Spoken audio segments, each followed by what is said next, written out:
Good morning, everyone. Welcome to First Things First. I'm Jenna Wolfe alongside Nick Wright, Brandon Marshall, looking dapper. Kevin Good jacket, Wiles, Brandon. Very also apropos. Nick, you catch the game last night. Did you watch some of it? You get to halftime? I did. Did you get past the first quarter? Because that's all you really needed to watch. Well, I mean, I didn't need to. You're right, Jenna. I watched the whole thing out of respect for the audience in the show, but we knew who was winning after about 10 minutes. Yeah. Out of respect for the audience. It was a good game. Why don't we start right there, show you what Nick's talking about. Little Chiefs-Ravens last night. Two of the best quarterbacks on two of the best teams. One of them was near perfect. Patrick Mahomes had himself a night. 4 passing touchdowns, 1 rushing touchdown. Got the ball to 8 different Chiefs, including offensive tackle Eric Fisher, the big guy with a TD catch in the 4th. There it is.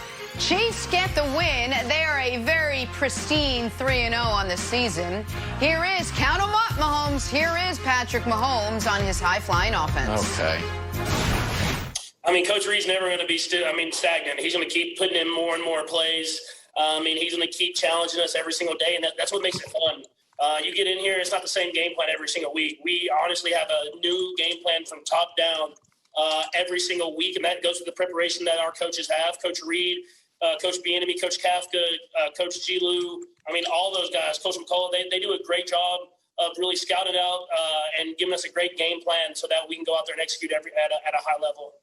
Lamar, how do you get over as a team the hurdle of the Chiefs, where it seems like they're the one team that kryptonite. Yeah. How do you get over that hurdle? Well, I say second half, just like I say always, like we always start cranking up at the wrong time. We got to come in and finish how we start. Like we always go opposite, I guess, against them for some reason. We just got to tighten up and play better. That's all. Lamar making sure the folks in the back row could see that he was wearing a necklace. Nick, did last night prove that Mahomes and the Chiefs are the best player and team, respectively, in the NFL this season? Oh, no. That was proven in the Super Bowl and the playoff run. We've been knowing that. They just cemented it last night. Let's be honest. Come on. Listen, Seattle's a good story. Baltimore's been fun. We know who the best player in the league is. We know who the best team in the league is. The hangover stuff can now go by the wayside. And what the Chiefs did last night, Brandon, on both sides of the ball was send a message. On offense, you got Andy Reid drawing up underhand shovel passes to fullbacks, leak outs to left tackles for touchdowns. And on defense, pardon my language this early in the morning, they kicked the Ravens' ass. On defense, they let the biggest, toughest bully on the block know, you're not bigger or tougher than us, actually. You think you can run the ball down our throat? You can't. You think you can throw on our beleaguered secondary? Can't do that either. And so if you didn't stay up for this whole game, the final score is actually closer than the game was. The Chiefs had a third-string running back fumble. They had a turnover on downs on a fullback dive, and they gave up a kick return touchdown. The Chiefs' offense versus the Ravens' defense was a mismatch, and amazingly, the Chiefs' defense against the Ravens' offense was a mismatch, Brandon. So, yeah, forget the fact that Patrick Mahomes still hasn't lost in September. He's obviously the best player in the league. The Chiefs really sent a message to Baltimore last night that the road to the Super Bowl absolutely goes through them. Yeah, so look, I need to address you, and I need to address my family and friends and guys around the league. They feel like I'm turning into this Chiefs hater because I picked them against, for the upset alert against the Chargers. Look, guys, I have nothing against the Chiefs. I'm actually in love with the Chiefs. I'm wearing this Chief red. It looks really good. Yeah. You got to give respect when respect is due. But look, listen to this, Nick Wright. It has nothing to do with last year. Last year is last year. Nobody cares about last year. They have to prove themselves again. And last night, they proved that they are the best team in the AFC. That's what they proved last night. Correct me if I'm wrong. Have they played against the Seattle Seahawks yet? Have they played against Aaron Rodgers and the Green Bay Packers? No, they haven't, right? So to me, those are the 3 best teams in the NFL. Now, they show that they are the best team in the AFC. They did that, hands down. You're right. And I gotta give respect where respect is due. When you look at Andy Reid and you look at Patrick Mahomes, this is an unbelievable duo. Because you have a coach, and to me, it's more about Andy Reid. We know Mahomes can potentially go down as the best quarterback to ever play the game. I mean, you know, the kid is just now picking up coverages and understand how to read and, you know, pre-snap and post-snap and figure out where to go with the ball. So when you look at Andy Reid, to me, he's the difference maker. You have a coach, and I said it last week, you have a coach that can draw it up. He's so creative, which is interesting because he's one of the older coaches in the league, and usually, you know, the innovation comes from the younger guys, right? But this guy can draw them up, and he can call it at the right time. That's a big deal. Not every coach can sit on the sideline and say, okay, it's 3rd down and 3. They're 75% of the time in this situation, they go cover 0. They throw the entire house at you. So we're going to go all go. We're going to go double post, and we're going to have this matchup in this situation. So I think that's what makes Andy Reid and this team so dangerous and special is because, 1, he's creative, and 2, he dials it up at the right time. Nick, are we ready to talk about it yet or no? You keep on pushing me off, pushing me off, pushing me off. It's like, you know what are you treating me like? This summer, my 5-year-old son would come up to me and say, Dad, we got to step our game up for Halloween. I'm like, what are you talking about Halloween for? It's July, dude. And then finally, it's now I'm like, you know what? Let's go to Home Depot and get the giant skeleton. And that's been me and you, buddy, because I've been waiting in meetings. I'm like, can we talk about Patriots Chiefs? No, Wilds. I think there's more meat on the bone. Well, we can shut kind you of down we can do yesterday that when you brought later it in up. the You're week. right. Exactly. It's been, and then the other day he texted me like, Wilds, this game's coming up. I'm like, I know. Are we ready to talk about it? As Brandon's like, have they played the Seahawks? Okay. The Patriots played the Seahawks, and we're 1 yard away from being 3-0. And now you think you're going to do all that underhanded and jump passes and throw into fullbacks and throw into offensive linemen against Bill Belichick? Okay. All right, we'll try that. So let me know when you give us the green light to start talking about the real dynasty in the NFL.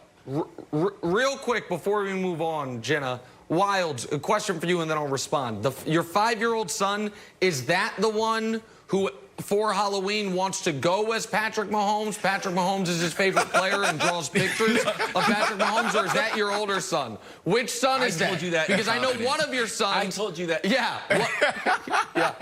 I told you that in confidence. That was a not for the show conversation we had. I told you that. Listen, we can talk Chiefs Patriots starting tomorrow, and we can talk about them for the next 120 hours after. And then, Jenna, the Patriots will go on where they belong. That second tier of AFC teams with the Chiefs by themselves at the top, Brandon. Well, Wilds, you can no longer talk about Patriots and the Chiefs. No longer. Your son wants to dress up to be Mahomes. You can't talk about the Chiefs Pats anymore. I have a text. We can put it on the show. I have a picture. I'm going to let him show. I'm going to let everyone see it, Jenna. Go ahead. We'll talk Patriots tomorrow. We'll talk Halloween costumes on Thursday. Chiefs get the win. That gap between them and the Ravens now just a little bit wider. Take a turn. Talk about the big news out of the NBA. Where do the Clippers go from here after firing Doc Rivers? That's next. First things first. I found the picture. It'll be coming up later in the show. The LA Clippers parting ways with head coach Doc Rivers yesterday. Some would say it was inevitable after the way they collapsed against Denver. Many had this team winning the title. They didn't even get to the conference finals. Doc did issue a statement yesterday thanking the fans and calling it a disappointing end to the season. All right, Nick, after 7 seasons, Doc Rivers out as Clippers head coach. You surprised the team made this decision? Surprised it took them a week or 2 weeks almost. I felt like it was either going to be immediate or it wasn't going to happen. But while everyone respects Doc and everyone likes Doc, and everyone's going to focus on the 3-1 series loss, his third, the only coach ever with more than one, here is, I think, the biggest indictment on Doc Rivers, not just this year, but his tenure with the Clippers. And people aren't going to believe this, but I promise it's true. Frank Vogel has won as many playoff series with the Lakers as Doc Rivers won with the Clippers. Think about that. So it wasn't just 1 year of underachieving. It was a better part of a decade of underachieving. And so the question is, will the Clippers get a better coach? I don't know if they will. Ty Lue's going to be the obvious name. We can talk more about that later. But, Jenna, the real reason they did this, in my opinion, is because they were stuck. Brandon, they don't have a good secondary pitch here. I know you had said keep Kawhi, Doc, and Paul George and blow the rest of the team up. I don't know if the rest of the team has that much value. I think the only real shakeup you could do is trade Paul George, whose value's the lowest it's ever been, or fire the coach. I don't know that they had another way to shake the snow globe, Brandon. So I think they made the change here, not for the sake of change, but because they had to change something, and this was almost the only move they could do. I mean, let's start from the top. Steve Ballmer, one of the most successful businessmen and women out there. You know, when you look at what makes a successful person in business, they understand organization, they understand structure, they understand culture. So when you look at this, it has to fall on Doc Rivers, because when your number one asset isn't your number one asset anymore, that's a problem, and it's time to move on. You know, when you think about today's NBA, it's less about X's and O's and, drawing up plays, because you can hand that off to a really good assistant. It's about leadership. This NBA, when you look at the sideline, it's gone from like 1 or 2 coaches, 3 people on the sideline. Now they have a full staff. This is you really got to understand how to galvanize your department, how to galvanize the locker room, and all the things that came out of this locker room during their time in the bubble was disturbing. I've seen this so many times. Unfortunately, I've been in, in bad organizations, on bad teams. I've been in situations where I was a part of the problem. I've been in situations where I was part of the solution. So for me, sitting back and watching this, I thought it could go either way. You blow it up by firing a coach, or you get rid of all of the players that's not buying into this coach. And again, Doc Rivers' number one asset has always been his leadership. Everyone in the NBA respects him. His players play for him, and they play hard. So when you don't have that anymore, that's an issue. So I think Ballmer made the right decision on moving on, because now what you need is a guy who's potentially sitting on your bench that can step up and deal with the superstars and deal with the egos, deal with those different temperaments. So Ty Lue could be a guy that can stand in there and say, you know what, guys, I know it's about you guys on the court, but right now my job is to lead you guys and hold you guys accountable. I was shocked this happened. We saw the text yesterday. I was absolutely shocked. Ballmer and Doc Rivers have a great relationship, or they did have a great relationship by all reports. And the leadership that Doc has provided beyond X's and O's on the court is unparalleled in sports. And I know people keep on going back to this he's the first coach to lose 3-3-1 leads. Like, just give me a break. The first 3-1 lead was with the Magic against the Pistons that ended up going in the finals. The Magic were an 8 seed. So if you're saying, like, Doc, one of the reasons is because that Magic series, no. Okay, the second series was like, okay, then I'll blame this. I'll blame this one on the bubble. I'll blame this one as the first year you lost 3-1, and just because the world said you guys had championship expectations in year 1 because Kawhi went up and did it with Toronto, doesn't mean that that's the actual plan. Play. So, Jenna, they voted not to play. I would give them I would give them 2 years. I would give Doc 2 years, because this is what I think is going to happen now. Ballmer's like, all right, boom. Now Doc's gone. I don't think everyone's thought that this was a great idea. All right, now what do you got? Is it definitely going to be Ty Lue? Is it going to be Sam Cassell? Are they cool with that, Nick? Because if they're not, I don't think this is a fantastic job. Go ahead. Wait a second. Hold on. Before we get on to who could be next, Jenna, let me address some of these things. You can't blame it on the bubble when you're up 19 in Game 5, when you're up 16 in Game 6, and when you quit in Game 7. You can't. That's insane. And if you want to throw out, you want to say, Doc, the first 3-1 lead doesn't count, then okay, he's still the only coach to blow 2 3-1 leads. The Houston one counts, and I don't think you can argue this one doesn't count. To me, I want to talk about Kawhi and Paul George here for a moment, Jenna. One is, I wonder how much Paul George's comment, it wasn't championship or bust, infuriated Steve Ballmer. Because you know, Ballmer spent millions of dollars on Clippers backpacks, getting a new arena, putting up billboards. And when he hears that, I do wonder if Ballmer's saying, well, is my coach not communicating to my players that it absolutely is championship or bust? And Jenna, my other question is, did they clear this with Kawhi? Because I don't think Kawhi asked for Doc to be fired, but one of the reasons Kawhi picked the Clippers was because of Doc. It would be shocking to me when Kawhi can walk in 1 year if Ballmer did this without Kawhi giving it his okay, which would be Kawhi walked out on Pop, and did he okay Doc's firing? That's, to me, a very interesting question that I imagine someone is Chris Haynes or Woj or someone will get to the bottom of in the coming days, Jenna. Unless, Nick, the person who's going to replace Doc is the person who has worked closely alongside with Doc for the last year or two, and you guys brought up Ty Lue. You're going to need someone to come in and refocus this team. This is a team that clearly lost some of its, whatever you want to call it, while they were in the bubble, and they couldn't all get on the same page. Some of it is time, some of it is chemistry, and some of it is that they were not focused. Nick, what do you do now moving forward? Is the answer Ty Lue, or do you open this up? Well, listen, I think Ty would be an outstanding hire, Wilds. I also think we're going to find out how messy this was. Because I was told by someone who would know, Wilds, that if Doc feels betrayed, Ty won't take the job.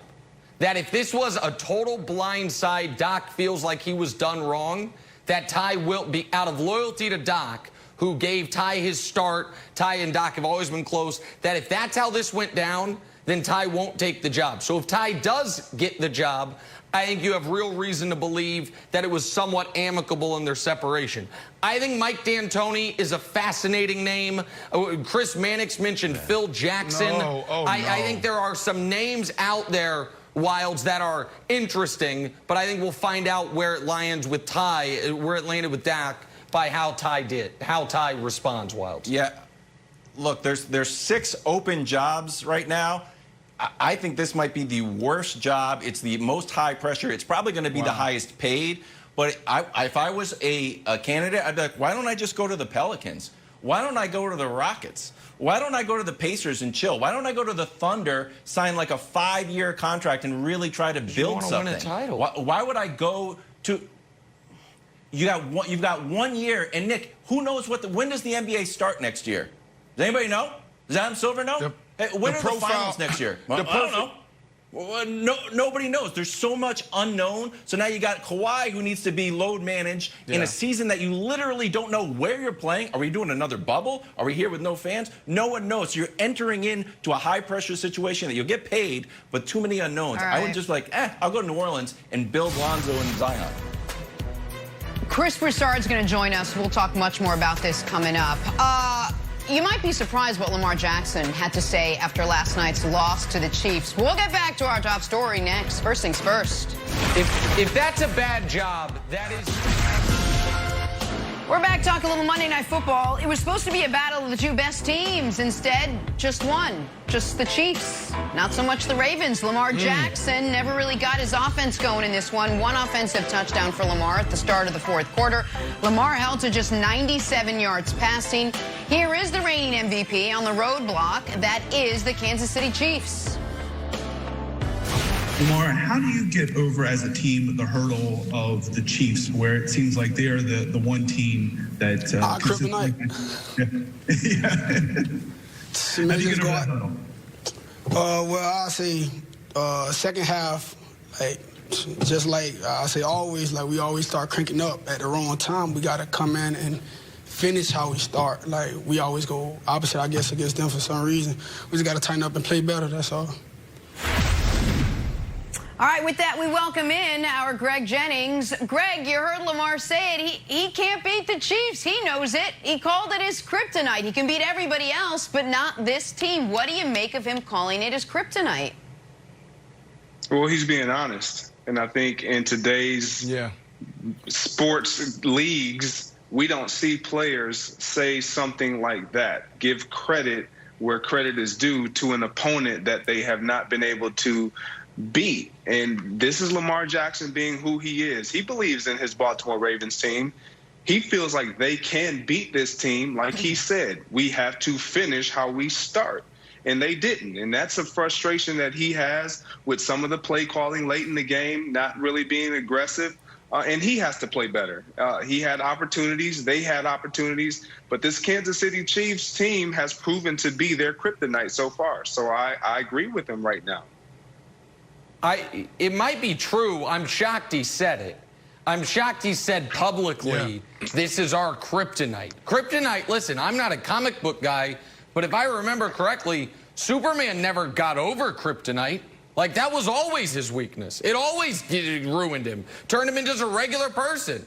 And it just seems like the type of thing you don't say out loud, even if you're thinking it. And so I was surprised by the comments, but I'm not, and I was also, to be honest, surprised by the result. I said, when I did my preseason picks, I said I thought the Ravens would win this game. Yesterday on the show, I said I thought the Ravens would win this game. But maybe I shouldn't be surprised by it, because I'm going to show you a stat that is really, really concerning for Lamar Jackson and the Baltimore Ravens, Brandon. And it's Lamar Jackson in the playoffs or against the Chiefs, and then it's Lamar Jackson in every other situation. And I think we can show it to the audience. He's 0-5 in his career with a 71 passer rating in the playoffs or against the Chiefs, and he's 21-1 with a passer rating north of 100 against everybody else. That's a big problem. And I mean, there it is. And so when you're that dominant against the regular opposition and that bad in your biggest games, Brandon, that is concerning. That is big picture concerning, more than just this year concerning. And what? Tell me I'm wrong. Okay, I mean, I think you are. There's a lot to it. I mean, first of all, you know, we're talking about his kryptonite remarks. Let's start there. Every organization have a marketing and PR team, all right? Every organization, they have 4 or 5 people on staff that handles the locker room. In Chicago, we had a guy named Jim who worked with Jay Cutler and I. And before going to the podium, whether it was during the week or after a game, Jim would pull us to the side and say, all right, guys, here's the 4 things that everybody's talking about and we have to prepare for. So we're all talking about this. Leading up to this game, we're all talking about what? Lamar Jackson and the Baltimore Ravens can't beat Patrick Mahomes and the Chiefs. So before walking on that podium, his PR person pulled him to the side and said, okay, prepare for this. So to me, this is an overreaction. This is him being prepped. But I do think he'll learn from this, because Lamar Jackson saying this is kryptonite, I don't think this is an issue. You can see, you know, he embraced it. He was smiling a little bit. It's not, he doesn't feel the pressure, I don't think. However, as a leader, you got to understand how that comment could potentially affect the 45th, 46th person on your roster. Let's say like a James Prosay. Have you heard of him? Probably not. 6th-round draft pick from SMU. Now, what is his mindset? Is he going to hear that comment and think, well, dang, we can't beat them, so the next time they play them, they get outside themselves and they just do something a little differently and they lose again? So that's one part of it, the kryptonite thing. But then you want to put up this graph and you want to compare Lamar to Patrick Mahomes, which is, you know, notorious in sports and NFL. But what about Tom Brady and Peyton Manning? Did that take away from how, you know, Peyton Manning's greatness? Because when they went head to head, that was a big deal. We knew the outcome there. Brandon, that was a big deal. That's why Peyton Manning's not the greatest quarterback ever. Okay. Is because of his failures against Tom Brady. Let me ask you this. Yeah. Okay, well, let me ask you this. Let's go to basketball. Let's go to LeBron James. So Golden State Warriors made their run.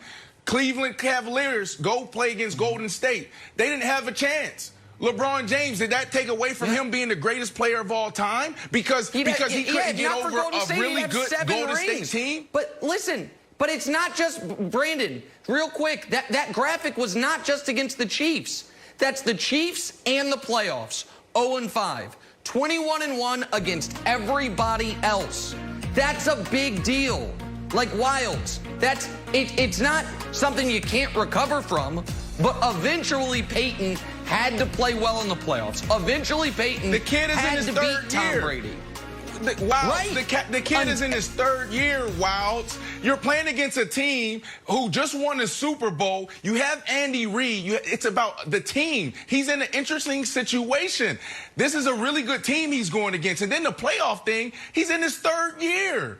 LeBron, you go back to MJ. MJ had to get over the Pistons. MJ couldn't beat them. Does that take away from Michael Jordan? So this whole debate about LeBron, and we're not the only ones having this conversation. Help me, Watts, because I just don't understand this whole conversation about Lamar Jackson and different. You got to be careful, Brandon. Nick will take that bait anytime you want to bring up like Jordan, didn't make it to the finals and Isaiah took it. So be careful as we move forward in these arguments. Let's just leave the Bad Boys Pistons out of it because it's very bad for us, bad for the show. Greg, I want to bring something up to you.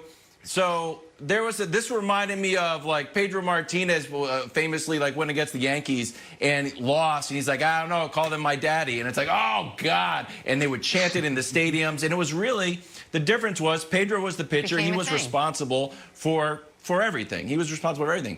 Lamar is not responsible for Mahomes throwing underhand passes to his fullback and tackles catching touchdowns and running these wild plays that Eric Bieniemy set up. So how much of this is on Lamar and how much of this is like, hey, the Ravens are kind of a downhill team. They got behind the 8 ball and it just kind of fell apart from there. It's not necessarily Lamar Jackson's fault. It's what you just said. They're a downhill run first team that got behind the 8 ball. And to Nick's stats, like it's not just about them losing those games, it's how they start those games. They get down, and in the games that they win, they're up. They're more of a front-running team right now. They hit you in the mouth, and if you don't hit back, they continue to hit you in the mouth, and they keep you down. If a team hits them in the mouth, they struggle. They have proven that they struggle to fight back and get into games because their passing attack is secondary, maybe not even secondary. It's irrelevant at times when it comes to them needing to throw the football. But Wilds, what you're talking about as far as it being solely on Lamar, it's not solely on Lamar, but it's going to always fall on his shoulders because of the position that he plays. But it is on Lamar when you score one offensive touchdown. Like, it's not like they lost this game 48-45. He had less than 100 yards passing, and they scored one offensive touchdown. And it's not also, I do understand Lamar's in his third year. He also, as we just referenced earlier in the segment, was just ranked by his peers the single best player in the league. To Greg's point, the Ravens are 0-5 in Lamar's career. In games, they fall down by at least 10 points. The Chiefs in Mahomes' career, 7-4. Like there is the front runner aspect of this, and these things can change. But Brandon, you kept using basketball analogies. I'm going to use another one that I think is damn near perfect for where Lamar is right now. Lamar is Giannis. Unbelievable with a lead. Spectacular. No. Hold on. That's a good one. Unbelievable with the lead. Spectacular when things are going well.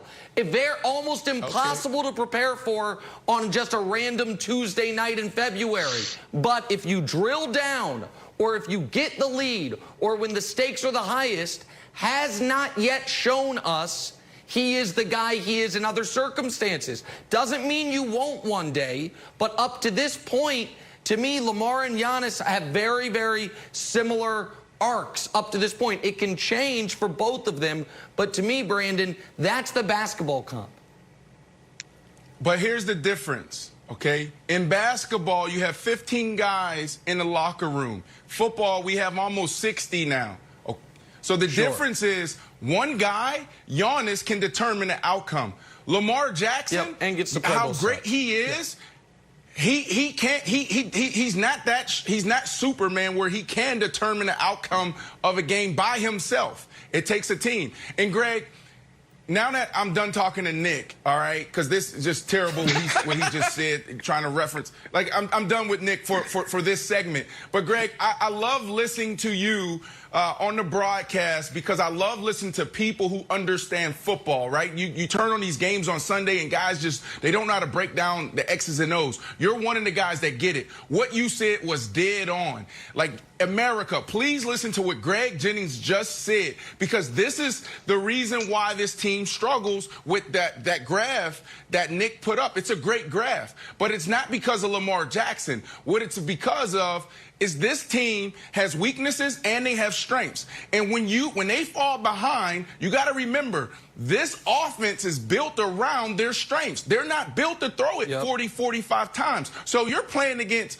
Patrick Mahomes, Andy Reid, and you fall behind, you have no chance. So I love you pointing that out, because that gets down to the root of their issue when they go into these type of games. You can't fall behind, because next time they play, if they're up, best believe they can stick to what they do best, and that's that run game. Totally agree. Totally agree. With all the confidence. All right, well, that's all I got. I don't need Lamar, say no more. Nothing else needs to be said. The Ravens face Washington on Sunday. Lamar will get his superpowers back. Talk some hoops. Hey, can anyone stop LeBron on his quest for a 4th title? Literally anyone? First things first. Kryptonite. Sunday on Fox, it is a star-studded showdown in Big D. I can't wait. Baker Mayfield and the Browns taking on Dak and the boys. Or you can catch Kevin Wiles' Giants against the Rams. Check your local listings for the game in your area, or watch it all on the Fox Sports app. All right, we're back here talking NBA Finals with Chris Broussard. LeBron and the Lakers gearing up for Jimmy Butler and the Heat in tomorrow night's Game 1. Miami veteran Andre Iguodala talking about the challenges of facing the King on this grandest of stages, saying, "You're guarding the top talent ever." Nick, I'll start with you. Do the Heat have the personnel to slow down LeBron? So that's such a fascinating question, Jenna, because here's what I know. I know the zone will not work against LeBron. Like, you can go ahead and try that grade school stuff. It ain't going to work. He's the smartest player ever. We can argue about whether or not he's the best player ever. That zone will be solved in approximately 2.5 quarters. So that pitch is going to be hit out of the park. I also know this. There is this narrative, well, the Heat have these wings to throw at LeBron. Jimmy Butler, Jay Crowder, and most notably Andre Iguodala. Andre Iguodala was such a good defender against LeBron that in the 4 finals they played against each other, LeBron averaged 33, 10, and 9. So that's not going to be a factor. However, Jenna, Bam Adebayo could be. If the Los Angeles Clippers had Bam Adebayo instead of Ivica Zubac, not only would Doc Rivers still have his job, the Clippers would have won the title this year. Bam Adebayo is a absolute massive difference maker without any offense. And he, by the way, he's a good offensive player. But just what he provides on the defensive end and his ability to meet LeBron at the rim is going to be a key to this series, Jenna. And it's going to be incumbent on LeBron that his jump shot look like it looked in Game 5 against Denver, as opposed to the beginning of that series, because Bam does present the first rim protector LeBron will have faced this entire postseason. All right, so then, Broussard, how do they do it? How do the Heat come out and pull off the upset against the LA Lakers? Look, the Heat cannot beat the Lakers, period. For the Miami Heat to win this series, the Lakers have to beat themselves. The Lakers have to beat themselves by missing 3-pointers like their role players, which can happen. They have to turn the ball over. They're one of the worst turnover teams in the league, so that could happen. And they have to miss free throws. We know they're one of the worst free throw shooting teams in the league. That could happen. Playoff Rondo has to revert into regular season Rondo. Dwight Howard has to revert from being a locker room joy to a locker room cancer once again. That's what has to happen. Now, here's how the Heat can help themselves. They have to out-hustle the Lakers. They have to get to every loose ball, every 50-50 ball, right. and they have to wear down the Lakers with their tenacity, their grit, and just their never-say-die attitude, which I think they did to Boston. It'll be difficult to do that to the Lakers because the Lakers are so much bigger. Boston was a small team, but that's what they can do. They got to shoot lights out. They were the second best three-point shooting team in the league during the regular season. Haven't been great in the playoffs from three, but they got to get that back. And then Eric Spoelstra has got to come up with some type of defense to hinder LeBron and the Lakers. Against Milwaukee, he walled off the paint and hurt Giannis. Against Boston, he went zone and hurt the Celtics. He's got to figure out something like that against LeBron. And look, in 2013, when the Lakers beat San Antonio, the Spurs had a defense that baffled LeBron. I know for a fact it baffled LeBron. Spoelstra needs to go back and watch those tapes and see what the Spurs did. Now, they had Tim Duncan, yes, but can Bam Adebayo be that guy? But they've got to come up with a defense that gets LeBron out of sorts. Nick mentioned the jump shot in Game 5. LeBron's a rhythm shooter. He's not going to shoot like that in every game and maybe even in most games in this series. So they can devise something that's going to limit LeBron a little bit and force him to be a jump shooter, and I think that's their best shot. Wilds, I know you'll enjoy this one. You know, in sports, we have this thing called, you know, a copycat league where you see one team do something, you do it because they had success. So if I'm the Miami Heat, I'm Riley, I'm Coach Spo, what I'm doing is what the Lakers did to advance. I'm calling Adam Silver and I'm saying, hey, Adam. Oh, my God. LeBron's getting to the foul line just a little too much. Hey, Adam, like, we just don't like how the refs are calling this. Hey, Adam, we need a little help. So I think that's the only chance they have. It's a copycat league. Do exactly what the Lakers did to advance, and you'll be fine. But if you want to talk X's and O's, you want to talk basketball, there's a few things that jump out to me. Defensively, you can't play in spurts. You're more than capable of being the best defensive team on this court, but you can't play in spurts like you did against the Bucks. You can't play in spurts like you did against the Celtics.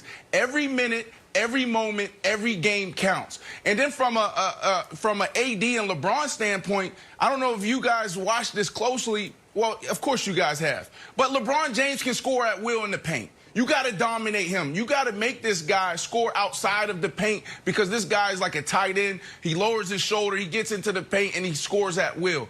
You can't let him do that. And AD, make him beat you from the perimeter. You want it? Yeah, you're good. Yeah, you hit the game-winning shot, and you know you feel good about yourself. Now beat us that way the entire series. I think that's your only chance. And then if that doesn't work, just go back to just calling Adam Silver. Oh, sorry. Well, Speed that's what they did. I mean, am I wrong? Am I wrong? Denver was the better team, right? That happens moderately often. Just to defend, that happens moderately often. It's like, it's not, you know, they pick up that call. Do they pick up the call when Broussard pleads for Nick Wright to get a vote? No, they ignore that one. They send that one to voicemail. But they do often pick up, they're like, hey, can you take a look at this referee call? Broussard, I think you did a great job laying out all the reasons that the Lakers might lose, and you're like, the Lakers don't have the Heat don't have a chance. They do have a chance. I'll give you this other thing. It's been broken down very simply, like, hey, the best players usually win the finals. And to really go back and look at it, you're looking at Pistons against Kobe and Shaq, and you're like, Chauncey ends up being the Finals MVP. But if the Heat won, you could make an argument that 4 guys could be MVP. Bam could be MVP. Jimmy could be MVP. Tyler Hero could be MVP. So I'll give you a nightmare scenario because you know I'm going to try to bring it to Jordan eventually. Get ready, Nick. Put your helmet on for this. There's 3 scenarios for LeBron here. Best scenario, one's good, one's bad, one's very interesting. The best scenario, Broussard, LeBron plays great, wins Finals MVP. Okay. The worst scenario, they lose. Doesn't matter how LeBron plays. Heat win. LeBron's legacy takes a shot 3-7. The Lakers win and Anthony Davis gets Finals MVP. That's the third scenario. So what happens? Yeah, that's fine. Yeah, what happens? That's great. That's great. That's not fine. They win the title. That's very possible. It's very plausible It's very absolutely in possible. play. You think that's good for it? It would not be bad for LeBron. LeBron finally admitted this week It would be. he's the one who went out and got AD. Nobody doubts who the best player on this team is over the course of the season, over the course of these playoffs. Like that, there are certain people that would bother them. LeBron James is not one of those people. But can I address one thing Chris Broussard said for a moment? Because I just can't let it stand. You're right, Broussard, that in the 2013 finals, the San Antonio Spurs baffled LeBron James for 3 games, and they went up 2-1 in that series. In the final 4 games of that series, LeBron James solved it, averaged, I think, you can check me on this, 32, 11, and 9, and you don't have to check me on this, the way that finals ended was him hitting an 18-foot jump shot in Kawhi Leonard's mouth. So, like, they solved it briefly, and then LeBron resolved it. And I would argue he's a smarter, better player than he was 7 years ago, Broussard. He's a smarter player, but if they can baffle him for 3 games, you're right. They baffled him for 3 games, and he talked to some former people that worked on that staff and knew what the Spurs were doing to figure it out. And so, yes, 3 games is great. But here, let me get back to what Wild said. The only place that it will hurt LeBron if AD is the finals MVP is in the GOAT conversation. That's it. Oh, my God. And that would be, that would hurt him because Jordan, 6 championships, 6 finals MVPs. I'm not, again, LeBron's number 2. He's the 2nd greatest ever. But you nitpick when it comes to the GOAT. Jenna, that you would be see what is happening to pick. Jenna, I'm just keeping it Wiles real. and Broussard, hold on, Jenna, Wiles and Broussard have too much integrity. They have too much integrity to start the asterisk conversations as other people will. And they also don't think. No, I'm giving you credit. You guys aren't putting an asterisk on the season because that's one way to discredit LeBron. And they don't. And neither of them think the Heat are going to win. So it's like, but wait. What about my beloved Michael Jordan? What can we do? What if the Lakers win and it's bad for LeBron? What if the Lakers win and it actually hurts LeBron's legacy? Here, coming up next, would Anthony Davis winning Finals MVP move LeBron down the mountain? We've got to discuss it. No. People are saying, Good question. Who knows? It's so ridiculous. Kareem won 2 Finals MVPs. Kareem only had 2 in his 6 championships. He only had 2 Finals MVPs. Magic had 3 of his 5. Kick him out of the top 10. It doesn't hurt. Kick him out of the top 10. LeBron's better than all those guys. All right, but the one place this is about the Heat and the Lakers. Jordan. We're gonna watch this all play out. Game 1 Wednesday night, tomorrow night, Heat, Lakers, so we can then have this discussion even more fired up on Thursday morning. Take a break. We're going to shift gears. Let's talk some football now. Still think he can do it this Can we officially say the Super Bowl hangover is over? Let's talk some Chiefs next. First things first. All right, we are going to play a little drawing a blank. And we are going to pick off where I just left off. Nick Foles and those Bears. Again, Foles relieving Mitch Trubisky Sunday, leading the Bears to a comeback win over the Falcons. But then again, my 2 daughters could have probably done that. Foles being Foles, I guess. Brandon, that wasn't nice. The Bears naming Nick Foles their starting quarterback over Mitchell Trubisky is blank. You already answered the question. You did a great job of laying it out for us. It's 5 months too late. You knew this coming into this season that this was going to be your guy. You could easily be 0-3 right now. So it's 5 months too late, Jenna. Great job laying it out, too. Thank you, Brandon. I'm going to take it a step further. I think this is an indictment of Ryan Pace, and let me explain why. While Wilds always doubts that I have sources, little birds all around the country, the one in Tampa who told me about the Chris Godwin-Tom Brady feud. By the way, they're doing better, I'm hearing, since Brady hit him for that touchdown pass. Source in North Carolina yesterday about Michael Jordan from the golf course calling in The Last Dance Part 2. Sources in Chicago, and this one's actually real, has said there was a real confusion about why this didn't happen for week 1. And the belief is that Matt Nagy, the head coach, wanted this to happen in week 1, but Ryan Pace, the GM who drafted Trubisky, wanted Trubisky to have one last lifeline, which is why the moment that Matt Nagy had the opportunity to make the switch, he did. You don't typically switch quarterbacks when you're 2-0 and just because your starter throws a pick, but he did, and now he's getting to go with the quarterback that they should have been going with since week 1, Nick Foles, so it's a bit of an indictment on Ryan Pace, Wilds. Okay, that I buy you. The first 2 stories you told were incorrect, but that one makes total sense, Nick. I think because this never made any sense to me because Mitch Trubisky's like, yo, didn't I just lead a huge comeback against the Lions? Why does my comeback not count? And Nick Foles does count. Why did I lose my guy? Literally just did the same thing. It's like, no, that doesn't matter. It's the Lions, Matt Patricia. It's like, well, they're the Falcons. They're also terrible at giving up leads. Either way, I think this breaks well for Mitch. This was like a disaster for him. Does he get another shot at this? Probably. Do I think Nick Foles makes it through the whole year and we see him at week 17? No, I don't. I think we're going to see Mitch back on the field. Nick, I say Mitch ends up in Denver, right? Patrick Mahomes looked like Patrick Mahomes last night. Yes, it does. That's your theory. Dominant, confident, picture perfect. Hooked up with 4 different receivers for touchdowns in the win. But, Brandon, of all his weapons, Mahomes' best weapon is blank. Man, so many, and they're so efficient. You look at the targets and compared to the catches, he has so many targets and he has so many weapons, and you can even throw Fisher in there now. But I got to say, Andy Reid. Andy Reid continues to redefine himself. Andy Reid of the Philadelphia Eagles, and that offense is totally different than what we saw last night. To me, this guy is dangerous. I love Andy Reid, his creativity, and his ability to dial it up on the sideline. It's a great answer, Brandon. I'm going to go with one of his teammates. I'm going to say Tyreek Hill, and this segment is going to be all about Nick Wright and my alleged but actual real sources. This is from my single best NFL person I talked to. This is what they text me during the game. I've come to the conclusion. Tyreek Hill is simply the best athlete in the entire NFL. Speed. He can bleeping leap. Hand-eye is insane. Tracks and plays the ball in the air as well as anyone I've ever seen, including Antonio Brown, who was the best. And he has start-stop like prime Derrick Rose. That's the text I got last night.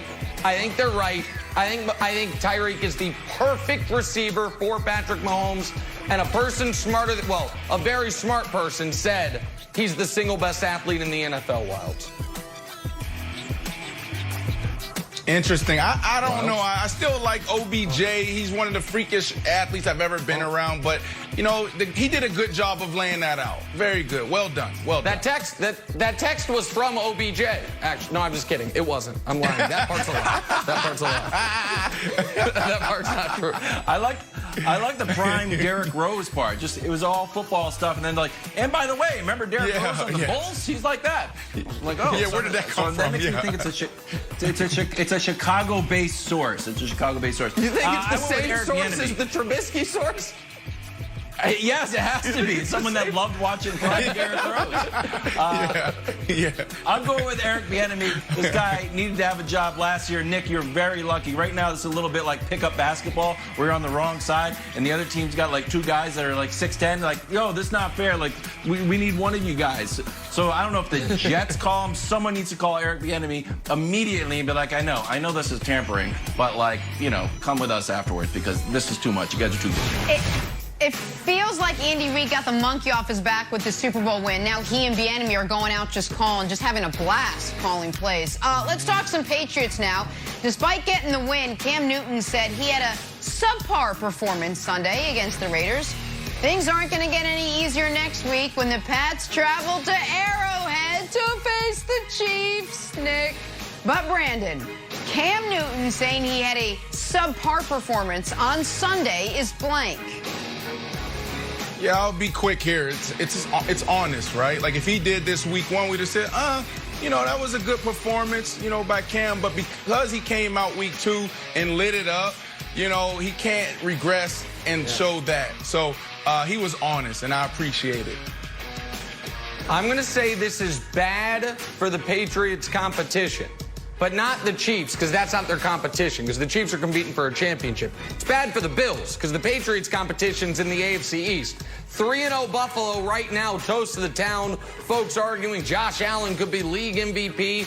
Here's a take, Wilds. By the end of the year, not only will Josh Allen not be league MVP, he won't be the best quarterback in that division. It'll be Cam Newton, and everyone will recognize that. So I think Cam's laser focus, Wilds, is bad for the Buffalo Bills.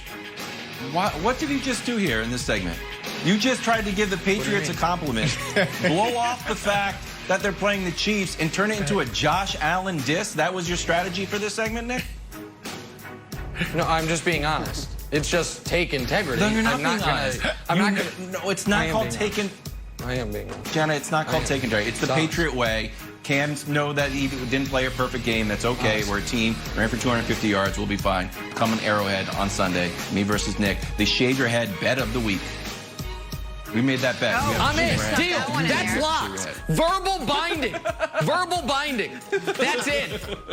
Hey, Brandon and I are going to get in on something like that. Finishing up with Earl Thomas now. Report came out yesterday the All-Pro safety is likely signing with the 0-3 Houston Texans this week. So it's winless Houston hosting winless Minnesota on Sunday. But Brandon, Earl Thomas on the Texans would be blank. A possible spark. I mean, this is a Texans team that's struggling. I mean, they need help wherever they can find it. We don't know what Earl Thomas we're going to get. We know he's a Hall of Famer. We know he can play at a high level. Yeah. We know he can impact the game. But are we going to get that come a couple of weeks from now? I don't know if he's going to be able to step in right away, whether it's this week and play, but it could be a possible spark. Yeah, listen, this is a Hail Mary. This is, to use an analogy, this is a gambler that got their head handed to him in college football on Saturday, got annihilated in the Sunday slate, bet extra big on Sunday Night Football, and knows Tuesday they got to pay their bookie.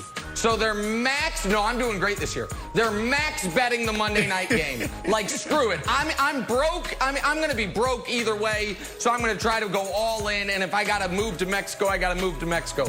That's Bill O'Brien. He's like, we got no draft picks. Awful. David Johnson, who I'm paying $13 million a year, is the 37th ranked running back in football this year. DeAndre Hopkins is having an all-pro season. Yeah, it is. 37th in yards per carry and total yards for $13 million a year. David Johnson. Great job, Bill O'Brien. So, no, it is true. Look it up. I swear to God. So, Bill O'Brien is just a Hail Mary. He's like, listen, I might be getting fired, so let's just try this because we're 0-3 and we look terrible, Wilds. Jeez, yikes! That was an important indictment on. You got your almost hitting for the trifecta. If you could sneak in a Jordan diss, you diss Josh Allen, you diss Bill O'Brien. Maybe it's a Taysom Hill. Hit that grand slam, the Nick Wright slam. Anyways, Earl Thomas. This is what I've been a little bit worried about. I hope it's a fresh start for the Texans, Brandon. But once you leave the Seahawks and once you leave the Ravens, I think everyone else is looking around like, I don't know. Those are pretty good organizations. It makes me. There's a report. That's why Dallas didn't want him. Patriots didn't make a move. Like, none of the other organizations really jumped on him. So, I don't know. Hopefully it's a fresh start, being optimistic. America, get a real good look at Wild's beautiful hair. Only 6 days left. I can't believe you just made that bet on national television. I just throw it out there. It's verbal binding. I'm trying to tell you, it's not binding. Verbal binding. Hey, no, not verbal. Hey guys, the Clippers are heading into next season with a new coach. That's going to be Wild's haircut. We'll break down Look why. at Doc. It's binding. It's going to be Wild. Binding. B-I-N-D-I-N-G. Verbal binding. This is a brainstorm. Sunday on Fox. Oh, we got a star-studded showdown in Big D. Baker Mayfield and the Browns taking on Dak and the Cowboys. I'll probably watch. Or you may catch the Giants versus the Rams. Of course I'll watch. Check your local listings for the game in your area or watch it all on the Fox Sports app. And back to our top story this morning. Chiefs and Ravens, two best teams in the AFC meeting up. Now there's really only one best team in the AFC. Patrick Mahomes was pretty much picture perfect in this one. 4 passing touchdowns and a rushing score for the Super Bowl MVP. For Lamar, he just couldn't get anything going. Just 97 yards passing.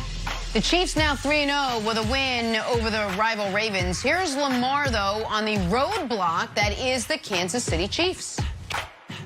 Lamar, how do you get over as a team the hurdle of the Chiefs, where it seems like they're the one team that kryptonite. Yeah. How do you get over that hurdle? Well, I'll say second half, like just like I say always, like we always start cranking up at the wrong time. We got to come in and finish how we start. Like we always go opposite, I guess, against them for some reason. We just got to tighten up and play better. That's all.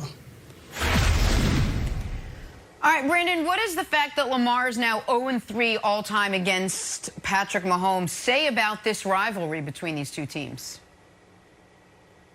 Nothing. It's great for us in the media, but from a player's perspective, it absolutely means nothing. In football, it's about the team and less about the individual. We've seen this time and time again where the game can pass you by. The game doesn't care if you're Tom Brady in New England. It doesn't care if you're Joe Montana in San Francisco. So it's great. It's great for us to talk about. But really, Lamar Jackson, even his comments talking about, our kryptonite, that's him just being prepared for what we already been talking about. We've been talking about this for a couple of weeks now. Can Lamar Jackson and the Baltimore Ravens overcome this huge hurdle in Patrick Mahomes and the Kansas City Chiefs? He was just prepared. He knew going in that was going to be a question, and he tried to get ahead of it. Now, I would say this should be a learning lesson for Lamar Jackson because his mindset is great. He's a fierce competitor. He knows what it takes to win. But does the 46th, 47th person on the roster understand that? Does he have the same mindset? When you look at a guy like, let's say, a James Procey, 6th-round draft pick from SMU, he hear you say, oh, there are kryptonite, that may streamline down to him into his mindset. So I think Lamar has to be careful what he says, but at the end of the day, I think he'll be fine. This is a huge hurdle for them. This is Tom Brady versus Peyton Manning. So, I think the kryptonite quote is going to get a lot of attention as the day goes on, the news cycle churns. But the other interesting thing he said, and it was kind of just a throwaway, and it doesn't even really make for good sound. I was like, hey, can you grab that sound? I'm like, it's 2 seconds long. He's like, it's just like the Titans. And someone follows up like, what do you mean just like the Titans? Like, this game was just like the Titans. So I looked it up. I'm like, what is he talking about? So because in the Titans game, he was 31 for 59 for 365 yards. And last night, he only threw for 97 yards. So I asked our esteemed researcher, Dusty, he's like, nah, because they were down. I was like, oh, Nick, that's what it is. This team gets down, and they can't come back. They were down 28-6 to the Titans. Last night, they were down 27-10. So this team, I hate to call them front runners, but that seems to be what he's referencing. No, that's what it is. And we got to be able to have an honest conversation about Lamar. Because here's the deal. Lamar was wildly unfairly, with not so vague racial implications, talked about before the draft. And it made a lot of us, myself included, who thought Lamar could be a very good NFL quarterback, extra protective of him. And a lot of us, when Lamar played well in taking over for Flacco or was en route to winning the MVP last year, took a bit of a victory lap at laughing at the Bill Polians of the world who said he should have been a wide receiver. But because that was the narrative on him going in by some, there have been folks who don't want to ever criticize him. And Lamar just got ranked the best player in the league by his peers. He just won a unanimous MVP. It is patronizing to him and his abilities to not acknowledge this very simple fact. His limitations as a passer make it very difficult for the Ravens to execute comebacks. That he is 0-6 in his career in games they trail by, or 0-5, pardon me, by double digits. He's never had a comeback. And what you could argue is the 5 biggest games of his career up to this point, he's 0-5 and 21-1 in all the other ones. His 3 games against Kansas City and his 2 playoff games are some of his worst performances. We can show you the numbers. He's 0-5 in those. And the Kansas City games, by the way, are going in the wrong direction, Brandon. The first game against Kansas City, the Ravens were up with 1.5 minutes left, and Mahomes executed a crazy 4th down. The second game against Kansas City, Lamar executed a bit of a comeback late to cut it to 3. And then last night, they got annihilated, and he threw for less than 100 yards. And so I understand it's a team game, but last night, the defense was bad, but the offense was also awful. Yeah, because, Brandon, it's like with Peyton Manning. When Peyton Manning was losing all those playoff games, Brandon, Peyton Manning wasn't losing the playoff games 35-31. He was losing them 20-3. Peyton Manning lost all his playoff games until 2007 when his team couldn't score 20 points. The offense was a huge problem yesterday. That's Lamar. So to me, here, like, look, I agree with you, right? Like, we have our superstars on this pedestal, and this is why they get paid the big bucks. But at the end of the day, we have to be honest. This isn't basketball where one guy can determine the outcome of a game. He can impose his will and literally will his team to a championship. In football, it takes coaches, it takes players, it takes support staff, it takes everyone. There's so many people in that locker room that determines the success of a team. So, yeah, Lamar, we can put that graph together and we say, oh, it's Lamar. But really, it's the team. And when you look at the makeup of this team and the formula they put in place, they're just not built to come from behind. Why? Because they do a great job of actually building their offense around Lamar's strengths, what more coaches should do. However, when you fall behind, they're not built to throw it 40, 45, 50-something times a game. They're not. Which is now about they're playing against a really good team. It's not about the quarterback. It's about the scheme because they got – listen, this is the maturation, not of Lamar, but on this coaching staff of Greg Roman being able to say, you know what, we do a really good job of running the ball. We do a really good job of mimicking and making sure our play action matches what we're doing in the run game. Now we got to get a little bit more creative in passing the ball and going into 5 wide and going into some more traditional sets. To me, this is more about Greg Roman and the maturation of him working with Lamar than it is about Lamar. Because Lamar can definitely throw the ball. Just give him the opportunity. Okay, but he does need to sharpen up some of the throws, and he needs to be able to throw better when the other team knows he's throwing. And I do understand, Brandon. I do understand this is a team game. Wait, hold on a second. I understand this is a team game. But the reason we're putting a disproportionate impact on Lamar is because this Baltimore Ravens team was a mediocre to bad team until Lamar took over. The change was Lamar.